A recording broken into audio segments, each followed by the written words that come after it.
Saudara-saudariku, ini sebuah cerita dari bukunya Simon Sinek. Simon Sinek, terserah mau mengucapkannya bagaimana. Judulnya The Infinite Game, gitu ya. Saya bacanya dalam bahasa Inggris, tapi saya ceritanya dalam bahasa Indonesia saja, ya begitu. Sederhana ceritanya. Pada pagi hari tanggal 30 Januari 1968, Vietnam Utara melancarkan serangan mendadak terhadap pasukan Amerika Serikat dan sekutunya. Selama 24 jam berikutnya, lebih dari 85 pasukan Vietnam Utara dan Viet Cong menyerang lebih dari 125 target di seluruh negeri. Pasukan Amerika benar-benar lengah.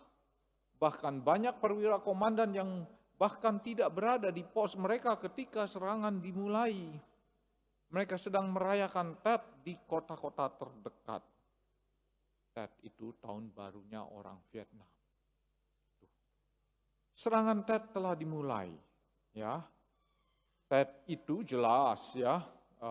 Tadi saya sebut tahun baru, saya tambahi Imlek gitu ya. Berdasarkan lunar calendar, tidak boleh sebut Imlek karena itu lunar calendar lebih politically correct katanya, ya. Apa itu? Nanti ngobrol-ngobrol sama orang Amerika, apa itu artinya politically correct gitu ya. Mereka demen dengan yang itu. Jadi Tet itu tahun baru Imlek atau tahun baru penanggalan bulan bagi orang Vietnam. Hari yang sama pentingnya dengan Natal bagi banyak kita. Dan seperti gencatan senjata Natal pada Perang Dunia I, ada tradisi yang sudah berlangsung selama puluhan tahun di Vietnam bahwa tidak pernah ada pertempuran di hari Tet. Namun melihat peluang untuk mengalahkan pasukan Amerika dan diharapkan dapat segera mengakhiri perang, para pemimpin Vietnam Utara memutuskan untuk melanggar tradisi ketika mereka melancarkan serangan mendadak. Inilah yang menakjubkan. Amerika Serikat menangkis setiap serangan. Ya, setiap serangan. Dan pasukan Amerika tidak hanya menangkis serangan, mereka juga menghancurkan pasukan penyerang. Setelah sebagian besar pertempuran besar berakhir, sekitar seminggu setelah serangan awal, Amerika kehilangan kurang dari 1.000 pasukan. Ya, Vietnam Utara sangat kontras, ya, kehilangan 35.000 orang. Di kota Hue, tempat pertempuran berlangsung selama hampir sebulan, Amerika kehilangan 150 marinir dibandingkan dengan sekitar 5.000 pasukan yang hilang dari Vietnam Utara. Analisa yang cermat terhadap Perang Vietnam secara keseluruhan mengungkapkan gambaran yang luar biasa. Amerika benar-benar memenangkan sebagian besar pertempuran yang dilakukan. Selama 10 tahun pasukan Amerika aktif dalam Perang Vietnam dan Amerika kehilangan 58.000 pasukan. Vietnam Utara kehilangan lebih dari 3 juta orang. Well, perbandingannya tidak seimbang. Tapi ini pertanyaan terakhir. Semua data itu menunjukkan apa? Menunjukkan ada yang aneh dalam peperangan itu. Amerika itu ya jauh lebih banyak pertempuran yang dimenangkan, tetapi pada akhirnya kita tahu bahwa dia kalah dalam perang. Dia memutuskan untuk apa? Pergi dari Vietnam. Dan Vietnam Utara akhirnya menguasai seluruh Vietnam Selatan dan dijadikan negara yang kita kenal sebagai Vietnam saat ini. Pertanyaannya, kamu memenangkan begitu banyak pertempuran tetapi kalah dalam perang. Ya, you won most of the battles, ya, but you lost the war. Wah, Inggris ini, ya, lumayan lah ya. Sombong sedikit pakai Inggris supaya kelihatan keren, ya. Well, kenapa begitu? Menarik ya. Kenapa begitu? Kita seringkali di dalam dunia ini mau memenangkan pertempuran. Tapi kita itu lupa bahwa kita butuh untuk apa? Memenangkan peperangan. Dan di dalam dunia ini kita memainkan dua macam pertandingan dan hidup kita adalah pertandingan jenis kedua. Pertandingan jenis pertama adalah finite game. Itu game yang terbatas. Contohnya main bulu tangkis. Orangnya sudah pasti 2 atau 4. Gitu ya toh? Ya, bolanya, koknya pasti ya kayak gitu. Raketnya ya kayak gitu. Batasannya ya kayak gitu. Gampang toh? Netnya ya setinggi kayak gitu. Semuanya udah diatur. Gampang. Tapi hidup kita itu kebanyakan tidak seperti itu. Hidup kita itu adalah infinite game, di mana orang yang main kita nggak pernah tahu. Tahu-tahu ada yang nongol dalam hidup kita, kadang-kadang ada yang pergi dalam hidup kita. Orang yang nongol dalam hidup kita sikapnya seperti apa, kita nggak tahu. Ya, orang yang tiba-tiba pergi padahal orang yang baik hati, tahu-tahu pergi dari hidup kita, sedihnya minta ampun. Dan seterusnya, dan seterusnya. Pacar gantengku pergi dariku, begitu ya. Dan macam-macam ya. Susah cari pacar yang ganteng, baik, dan kaya raya seperti itu. Tetapi itulah infinite game. Tidak ada variabel yang tetap dan semua bermain dengan cara yang agak bebas. Walaupun tentunya kita mengharapkan adanya aturan. Kok cerita tentang finite dan infinite game itu? Ada apa sih ini sebenarnya? Begitu tuh harusnya bertanya. Hari ini Yesus itu ngajak kita itu untuk apa? Jadi pemenang. Tapi caranya dan pola pikirnya harus dengan pola pikir yang bukan finite game itu, tetapi infinite game. Maksudnya gimana? Lihat saja ya.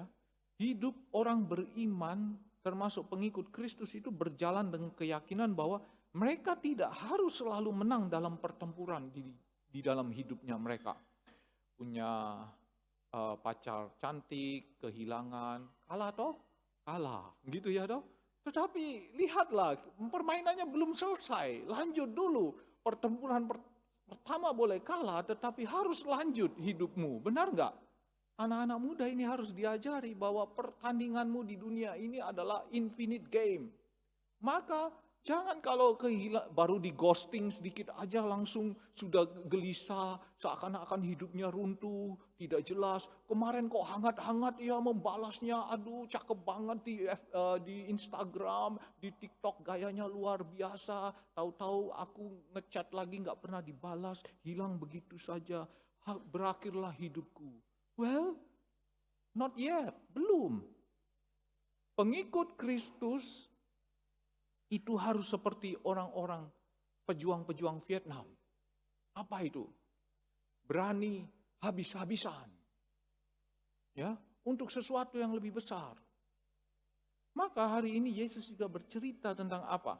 Anak manusia harus pergi menderita, mati di tangan manusia-manusia lain. Karena apa? Yesus punya gambaran visi hidupnya jauh lebih besar daripada hanya sekedar jadi raja dunia ini yang kecil-kecil. Dia punya visi itu visi yang alam, kekal, abadi, dan dia jadi raja di sana. Maka dia bilang, saya boleh kelihatannya kalah di dunia ini, tetapi kamu akan melihat bahwa apa kebesaran Tuhan justru terlihat di dalam kekalahan orang yang dicintai oleh Tuhan. Saudara-saudari, siapa di sini yang mengaku sebagai pengikut Kristus, tetapi tidak berani punya visi yang besar bahwa saya sedang memainkan di infinite game-nya Tuhan. Bahwa saya pada satu titik hidup saya tidak harus selalu baik-baik, tetapi kalau Tuhan yang meminta itu, saya siap melakukannya. Well, ada banyak macam-macam. Saya itu pastor gitu ya, sering mendengarkan keluh kesah suami dan istri. Saya nggak pernah menikah, tetapi ikut merasakan derita orang hidup menikah. Kasihan ya. Tetapi Anda harus percaya bahwa apa? Bahwa pertempuran itu Anda boleh kadang-kadang mengalah, menjadi yang kecil, ya. Saya barusan melihat di IG saya beberapa postingan, beberapa lelaki bercanda bahwa happy wife, happy life, gitu ya. Jadi she is always the boss, begitu ya. Kalau bos berarti lelaki boleh diam saja, yang penting istri bahagia maka hidupnya bahagia juga, begitu. Ada selalu upaya untuk mengalah, untuk menjadi lebih kecil.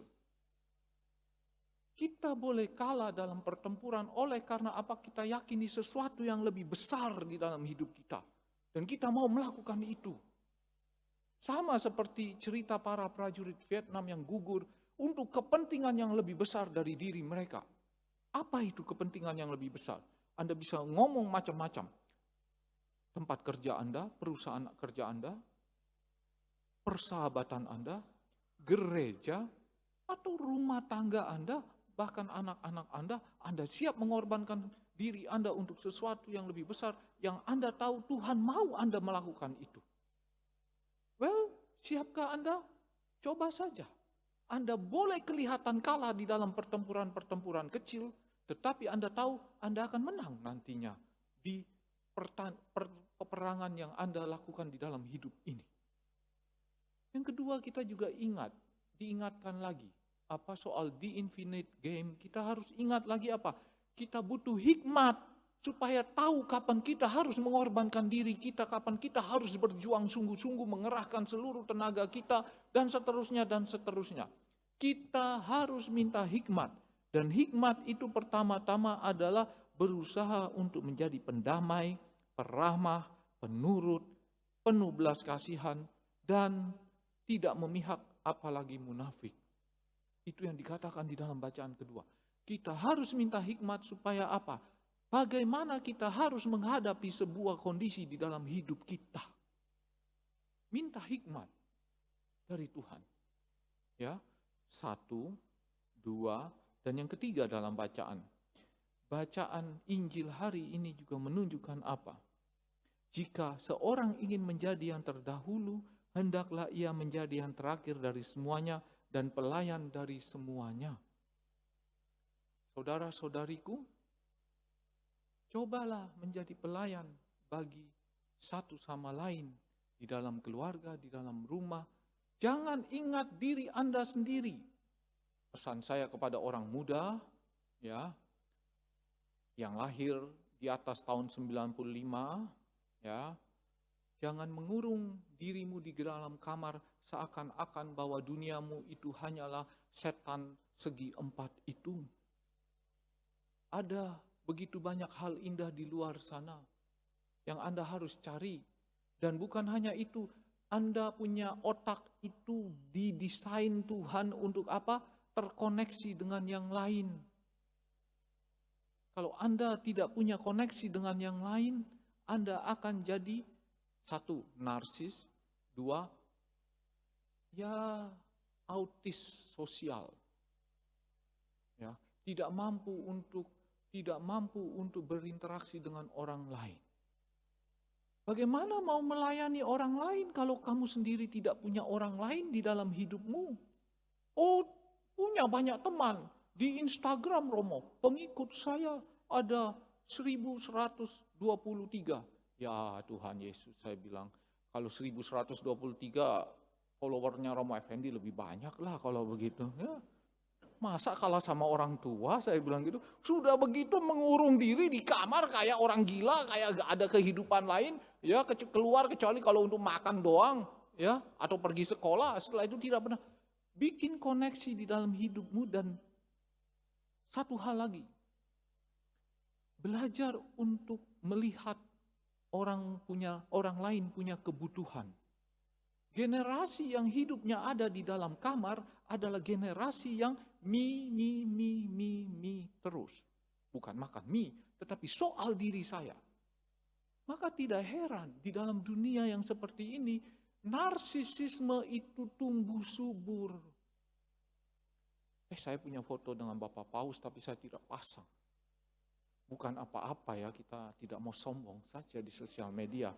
Di mimbar gereja ini sombong sedikit ya, begitu ya. Iya, tapi tidak pernah saya pasang itu. Ini Bapak Paus ratusan meter gitu ya, di potret cekrek. Lagi di GBK dengan Bapak Paus, tempel di IG. Gua bilang gua jabatan tangan sama Bapak Paus. Face to face, man. Yeah. Kagak ada di IG gua, ya. Buat apa gua cari follower, ya, numpang terkenal gara-gara Bapak Paus. Kita mah bukan cowok kayak gituan. Ya. Saudara-saudariku, di dunia yang menarik kita untuk selalu berpikir tentang diri kita, bagaimana membuat diri kita itu menjadi besar, Yesus menunjukkan kepada kita apa? No, kamu mau jadi muridku, kamu harus siap melayani. Siapa yang menjadi pelayan? Orang yang paling kecil. Dan bagaimana orang yang paling kecil itu bisa melayani? Dia harus melihat kebutuhan orang di seberang sana. Kalau kamu tidak pernah latihan melayani orang lain, melihat kebutuhan orang lain, dan hanya sibuk dengan dirimu, membesarkan dirimu, terutama di media sosial, yang followernya berapa? 700, ya, 800, saya lihat itu. Gua mau follow back juga agak males sebenarnya ya, yang kayak gitu ya. Well, apapun itu, perintahnya jelas hari ini ya. Saudara-saudara, kita perlu berkorban untuk sesuatu yang lebih besar dalam hidup kita. Apa itu? Keluarga kita, anak-anak kita, macam-macam, pekerjaan kita, organisasi kita, gereja, kita mau mengorbankan diri untuk sesuatu yang lebih besar. Itu panggilan kita sebagai murid. Yang kedua, kita minta hikmat. Supaya apa? Kita ini bisa menjadi orang yang pendamai, peramah, penurut, penuh belas kasihan, dan yang lain-lain. Dan yang ketiga, jadi orang yang siap melayani.